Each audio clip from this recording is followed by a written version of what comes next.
semua air mata orang tua kita kena dosanya, gitu ya. Jadi tadi Sayyidina Sa'ad karena dia sesuai dengan syariat, orang tuanya yang salah maka tidak berdosa Sayyidina Sa'ad. Nah, terkait dengan tadi ditanyakan, kalau misalnya orang tua kita bercerai lalu kita memilih, kalau dalam kaitan itu bukan masalah halal dan haram yang kemudian kita kena dosanya. Itu adalah masalah maslahah dan mafsadat di dalam muamalah. Jadi ketika kita bermuamalah, kita harus memilih, ya, namanya juga bercerai begitu ya, Caca ya. Nggak mungkin orang bercerai kita harus ikut dua-duanya, tapi salah satu. Maka sepanjang kita memilih itu sesuai dengan syariat, maka tidak dihukumi. Nah, saya ingin juga berbagi hadirin wal hadirat anak-anakku sekalian tentang kisah seorang tabi'in, ya, yang namanya Sayyidina Uwais bin Amir Al-Qarani, rahimahullah ta'ala anhu. Sayyidina Uwais ini sebenarnya tidak terkenal gitu ya dia, tapi baginda Rasul SAW pada zaman Nabi memberikan satu amanah kepada Sayyidina Umar. Ya, kata baginda Rasul SAW, nanti akan datang satu orang dari kafilah Yaman haji namanya Uwais Al-Qarni. Dia sangat berbakti sama orang tuanya. Kalau kamu ketemu sama dia minta doa. Bayangkan tuh Sayyidina Umar ibn Al-Khattab, orang kedua setelah Sayyidina Abu Bakar di sisi Rasulullah, pahalanya luar biasa, orang yang termasuk 10 orang dijamin masuk surga, disuruh minta doa sama orang dari Yaman yang istilahnya bukan sahabat Rasul, itu kan tabi'in, nggak pernah ketemu Rasulullah. Akhirnya ditunggu sama Sayyidina Umar, kemudian akhirnya ketemu di kafilah Yaman. Ya, ada nggak namanya Uwais? Ngapain Anda nanya begitu, Amirul Mukminin? Itu orang miskin. Saya disuruh Rasulullah, maka ketemu, lalu kemudian dia minta doa. Apa kelebihan Sayyidina Uwais ini? Sampai seorang Amirul Mukminin, khalifah kedua, disuruh minta doa sama baginda Rasul SAW.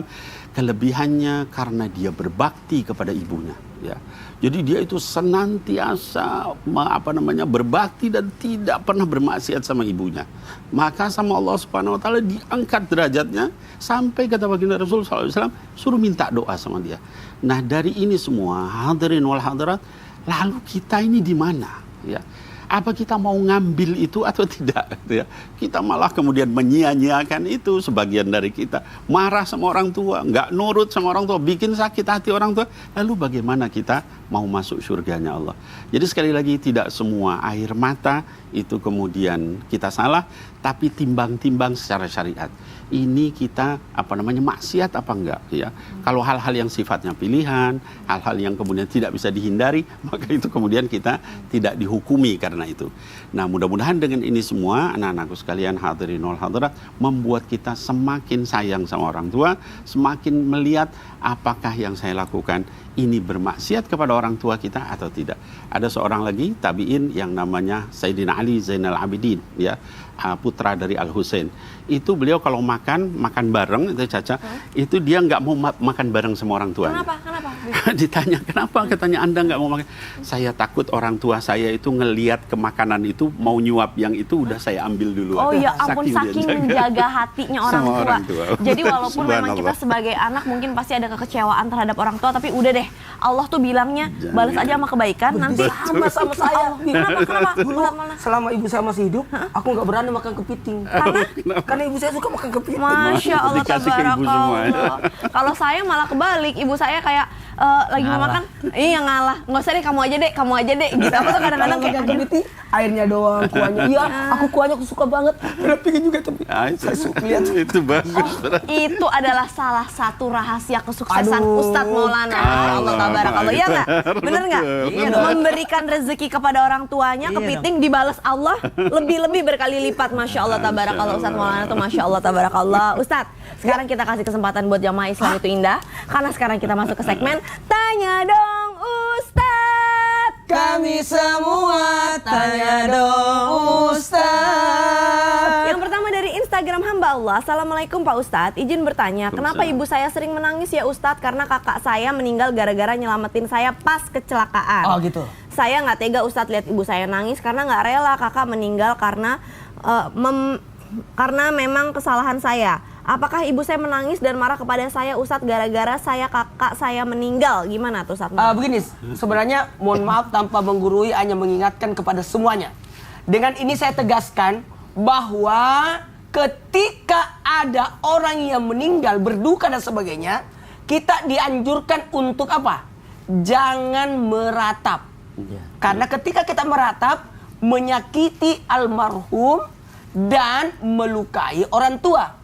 Jadi sebaiknya kita ingatkan, sadarkan, hibur. Makanya ada takziah.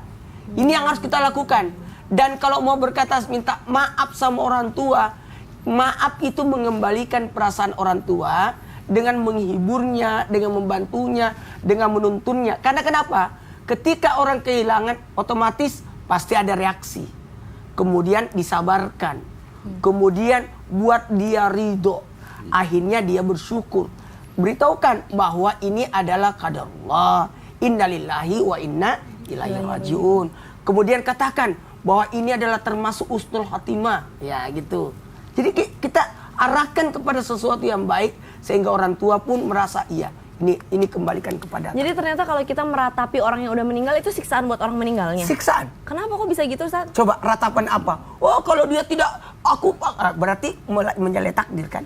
Oh, maka orang yang meninggal itu kan dikawal 2 malaikat. Iya betul. Setelah dicabut, diturunkan dikawal 2 malaikat. Lalu itu malaikat itu satu membawa catatan, satunya cemeti. Oh gitu ya. Pokoknya kita bahas nanti di. Oke. Yang berikutnya ya. Baiklah, karena ini ada pertanyaan berikutnya juga dari hamba Allah di Instagram. Assalamualaikum Ustadz. Ya. Saya selalu dibentak oleh anak saya karena saya bukan ibu kandungnya dan saya menikah dengan bapaknya.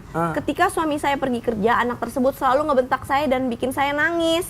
Saya pernah nasehatin dia dan dia malah bilang, saya itu bukan ibu kandungnya, jadi nggak usah ikut campur katanya. Apakah saya harus bersabar menerima semua bentakan anak saya karena saya bukan ibu kandungnya? Ustadz gimana nih Ustadz Syamon jawab? Itu bukan saya yang bahas. Silahkan. Kami guru Ustadz Maulana Nabil Kacaca serta guru kami yang dimuliakan Allah Subhanahu wa taala serta seluruh orang tua yang senantiasa belajar menjadi orang tua yang terbaik.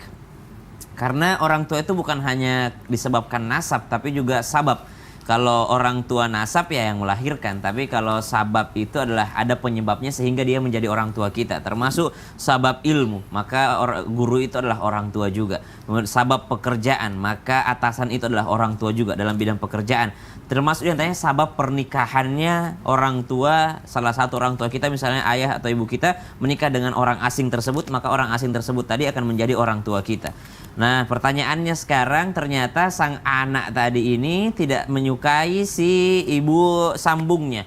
Maka apakah sang ibu sambung mesti bersabar? Mesti. Karena segala sesuatu di dunia ini mesti dengan kesabaran. An-nafsu markabun walijamuhu as-sabar. Manusia itu layaknya kendaraan dan setirnya adalah kesabarannya.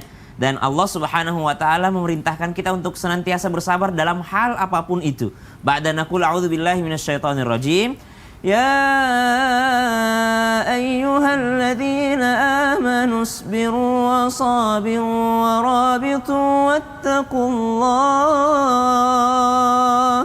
واتقوا الله لعلكم تفلحون. Wahai orang-orang yang beriman, bersabarlah dan bersabarlah serta teguhkanlah kesabaran, bersabarlah kata Allah dalam Al-Quran ayat 200 surah Al-Imran ayat terakhir. Dan bertakwalah kepada Allah agar kalian yakni akan menjadi orang-orang yang beruntung. Maka sabar itu harus tapi harus dipahami sabar itu seperti apa. Sabar itu bukan diam aja dibentak-bentak, bukan diam aja dizalimi, bukan. Tapi sabar itu tidak berhenti berusaha meskipun sampai titik darah penghabisan. Sabarnya ibu menjadi seorang ibu sambung adalah tidak pernah berhenti berusaha mencuri cintanya sang anak sambung tadi. Tidak berhenti berusaha menasehatinya, tidak berhenti berusaha membuatnya mencintai ibu. Subhanallah, itu sabar. Sabar bukan berarti ya udah deh dia mungkin gak suka sama saya, udah deh biarlah saya dizalimi. Bukan sabar, itu menyerah namanya. Sabar itu adalah ibu tidak berhenti berusaha mencuri cintanya. Apa ya yang membuat dia dulu mencintai ibu kandungnya? Seperti apa ya ibu kandungnya dulu dia mencintainya? Oh seperti apa ya yang dia sukai? Seperti apa ya harusnya nge-treat dia? Itu adalah kesabaran. Sabar tidak pernah berhenti menyerah untuk yakni mendapatkan sesuatu yang menjadi tujuannya atau cita-citanya. Sabar dalam mendidik anak. Supaya apa? Supaya dia menjadi anak yang soleh dan soleha. Kalau saya rasa mungkin dari pertanyaan ini bisa jadi sang anak ini adalah seorang anak perempuan. Maka mungkin ada kecemburuan, dia merasa ayahnya diambil oleh ibu. Maka introspeksi diri juga, bercermin juga. Jangan sampai memang kekurangan kasih sayang setelah ayahnya menikah seorang wanita asing tadi atau ibu yang bertanya.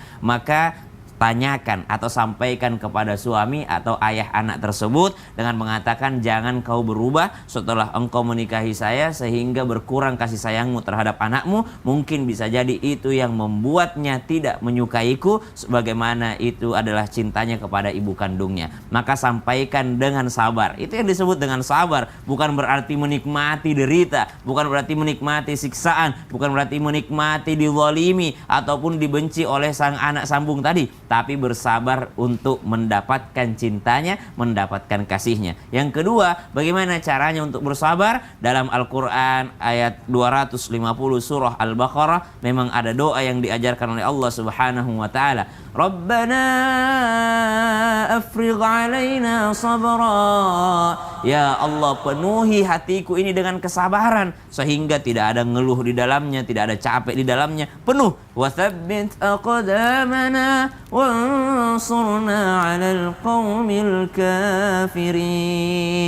Jadi kembali ke pertanyaan, apakah saya harus bersabar? Wajib bersabar, dan sabar itu tidak terbatas pahalanya. Wallahu ta'ala a'lam. Masya Allah, tabarakallah. Karena emang kadang-kadang lebih susah ngerawat anak yang bukan anak kandung ya. Bener, karena DNA-nya itu kan beda gitu ya. Bener. Baik, kalau gitu Jamaah Islam Itu Indah, kita masih akan belajar bersama dengan guru-guru kita. Jadi jangan kemana-mana, tetap di Islam Itu Indah. Jamaah Alhamdulillah. Alhamdulillah.